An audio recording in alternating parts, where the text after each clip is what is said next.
这样子哈。然后呢，他的乐手们今天走中西合璧的路线，这是一群很像天使一般的女生。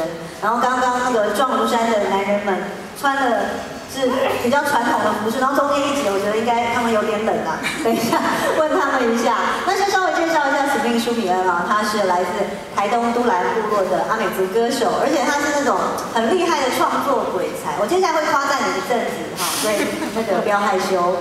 他本身呢的创作领域从音乐横跨到剧场、电影。甚至呢，传统的竹编、绘画他都会，而且最神奇的是，他以黑马之姿呢，曾经拿下第45届金马奖最佳新人奖。然后在2010年呢，他又以个人的同名专辑呢，获得了金曲奖最佳原住民语专辑奖的肯定，所以非常厉害。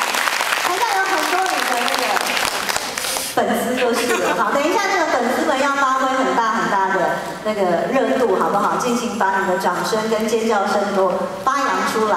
那当然，他的歌声呢，一样是带给我们非常舒服的感觉。这2天的自然生活节，我们都希望带给大家很愉快的夜晚。接下来，我们就欢迎 Smith。